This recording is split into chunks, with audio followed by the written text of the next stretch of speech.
Hey guys, this is Andy Van Grinsven from Andy Van Strength and Conditioning. My website is avgsc.com if you'd like any additional information, and you can also reach me there if you have any questions after this video about anything health and fitness. Today I want to talk about what's called the fat burning zone on your cardio equipment at your typical gym.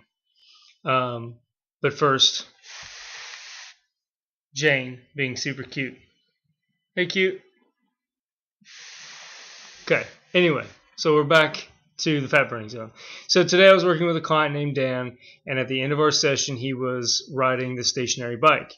And he said, hey, Andy, I'm and my heart rate's about 120 beats per minute according to this chart on the side of the bike. That's I'm in the fat burning zone. That's good, right? And I said, Dan, that's excellent. That's awesome. I'm glad you're doing some extra work on the side, and you're going to burn some calories, and that's great. And fat loss is a goal of Dan and I's and most of my clients, and most everybody wants to be a little bit leaner and wants to get shredded for summer and all those things. So fat loss is a primary goal for a lot of people.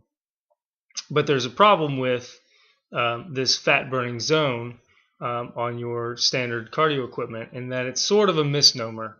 And it has to do with substrate utilization during exercise, which is a really fancy, that's my master's degree talking, really fancy way of saying what energy sources your body is primarily using during exercise. So we have proteins and fats and carbs stored in our body, and during exercise our body will burn different percentages of those resources to do exercise. It will save protein, but so you don't have to worry about that. You're not going to burn muscle mass by doing cardiovascular exercise. It's not a thing. But your body will burn fat and it will burn carbs.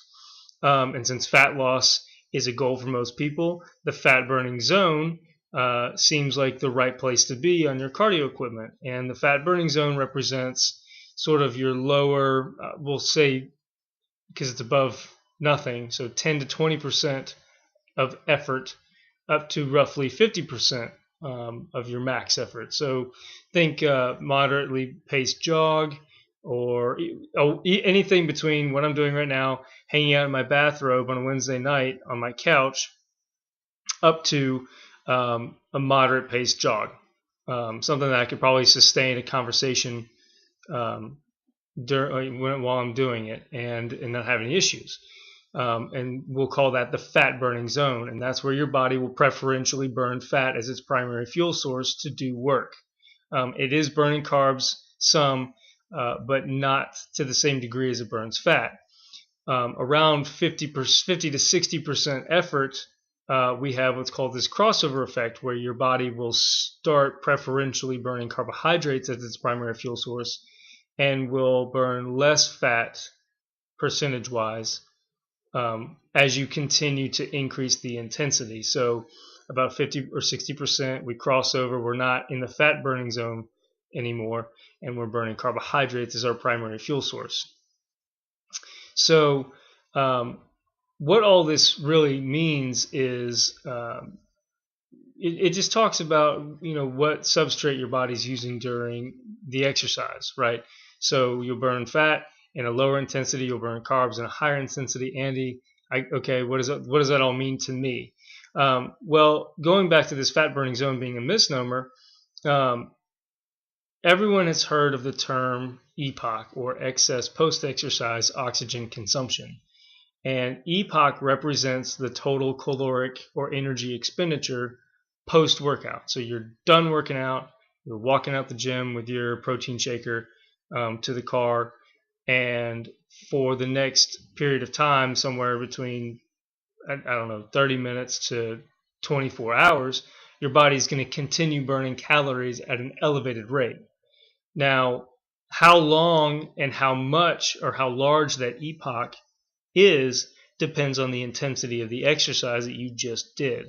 So going back to Dan and his question, at a lower intensity exercise, remember we talked about 50% or less, at a lower intensity workout in this fat burning zone, your EPOC will be not that long, 30 minutes to an hour, a couple hours, maybe something like that. It depends on a number of factors, but will only last, let's say, a couple hours.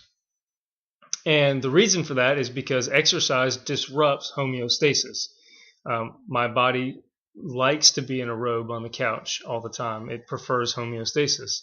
Anytime we exercise, be it weight training or going for a run up and down my street before the neighbors call the cops on me, disrupts this homeostasis.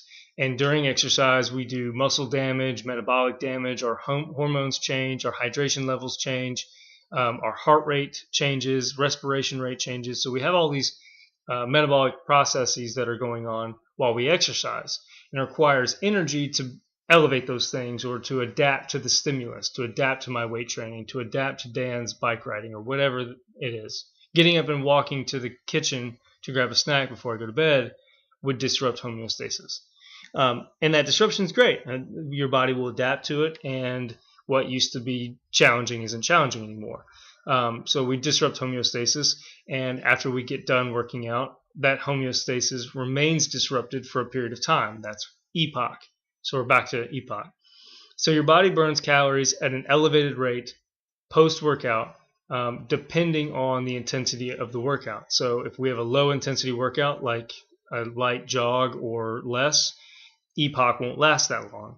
If conversely we have a really high-intensity bout, let's say high-intensity interval training, which everyone knows about at this point, so these highs and lows of super high intense exercise for 30 seconds or so, and then a rest break for 30 to 90 seconds or more. These super high bouts causes a lot more disruption to homeostasis and to all these processes that are going on in our bodies than the light intensity steady state bout does. So we have these highs and lows, and what that does is accumulates a lot of metabolic byproducts, elevates heart rate, and so epoch lasts a lot longer. So for a easy bout of light jog for 30 minutes, epoch is going to last an hour or so. It's not that disruptive. But for high intensity interval training, which might last you 10 minutes or less, we might have an epoch where you're burning excess calories at an elevated rate for 24 to 36 hours post-workout. So going back to Dan and everybody's goal of fat loss, to me it sounds like if epoch is a state where we're burning calories at an elevated rate, that high-intensity interval training might be the answer to how do I shed fat as fast or as efficiently as possible. And the answer is high-intensity interval training. Now, there's nothing wrong at all with the fat-burning zone or lower-intensity aerobic training. There's nothing wrong with it.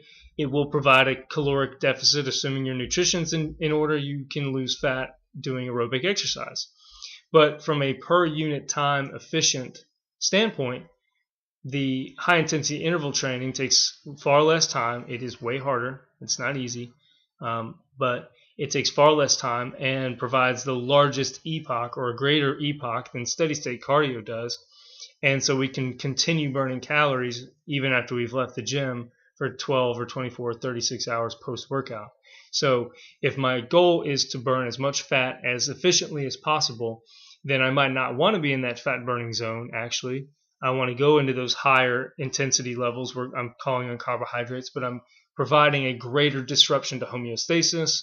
That greater disruption in homeostasis requires a greater or longer or larger degree epoch, and all that is to say I will continue burning more calories at an elevated rate for a longer period of time after high-intensity interval training. So to answer Dan's question, is the heart or the fat-burning zone a good zone to be in?